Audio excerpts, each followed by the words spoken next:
ನಿರ್ದೇಶಕರಿಗೆ ಸಲ್ಲಿಸಿದ್ದೇನೆ.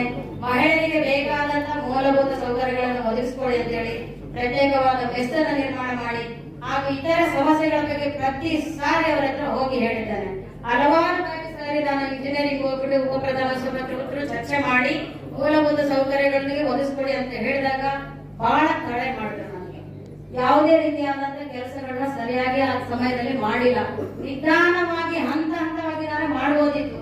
ನಿನ್ನೆ ನೀವು ಯಾವಾಗ ಬರ್ತೀರಾ ಅಂತ ಗೊತ್ತಾಗ್ತಾರೆ ಕೆಲವೊಂದು ಅಧಿಕಾರಿಗಳು ಇಲ್ಲಿ ಶೌಚಾಲಯ ರೆಡಿ ಆಗಿದೆ, ಅಲ್ಲಿ ಶೌಚಾಲಯ ರೆಡಿ ಆಗಿದೆ, ಅದರ ಹೆಸರು ಬರಿಬಹುದಾ ಅಂತ ಕೇಳಿದ್ರು. ಮೇಡಮ್, ನಾವು ಒಂದು ಚುನಾಯಿತ ಪ್ರತಿನಿಧಿ, ನನಗೆ ಈಗ ಮಾನ್ಯ ವ್ಯವಸ್ಥಾಪಕ ನಿರ್ದೇಶಕರ ಸ್ಥಾನದಲ್ಲಿ 6 ತಿಂಗಳಿರ್ಬೋದು, ವರ್ಷ ಇರ್ಬೋದು, ಬರ್ತಾರೆ ಹೋಗ್ತಾರೆ. ಆದರೆ ನನಗಿರುವಂತವ್ರು ಈ ಮಹಿಳೆಯರು ನನಗೆ ಗೆಲ್ಲಿಸಿದ್ರು. ಯಾಕೆ ನಾನು ಸೌಕರ್ಯಗಳನ್ನ ಕೊಡ್ತೀನಿ ಅನ್ನೋ ಚುನಾಯಿತ ಪ್ರತಿನಿಧಿನ ಚೇರ್ ಇಲ್ಲ ಆಗಲ್ಲ ಮೇಡಮ್, ಅವರು ಸಮಾನ ಚೇರ್ ಆಗಲ್ಲ.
Because they have a lot of problems, issues here.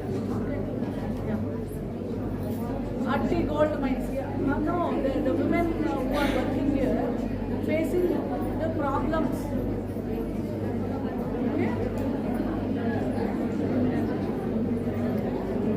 Okay, they are not aware. They don't have any awareness. That is the saddest part of the labours. Okay. Okay. RTV Kannada ಚಿನ್ನದ ನಾಡಿನ ಕನ್ನಡಿಗರ ಧ್ವನಿ. ನಮ್ಮ channel ವೀಕ್ಷಿಸಿದ ನಂತರ like ಮಾಡಿ, share ಮಾಡಿ, subscribe ಮಾಡಿಕೊಳ್ಳಿ. ರಾಯಚೂರು ಜಿಲ್ಲೆಯ ಪ್ರತಿನಿಧಿ ಶ್ರೀನಿವಾಸ್ ಮಧುಶ್ರೀ, ಹಟ್ಟಿ ಚಿನ್ನದ ಗಣಿ. ಧನ್ಯವಾದಗಳು.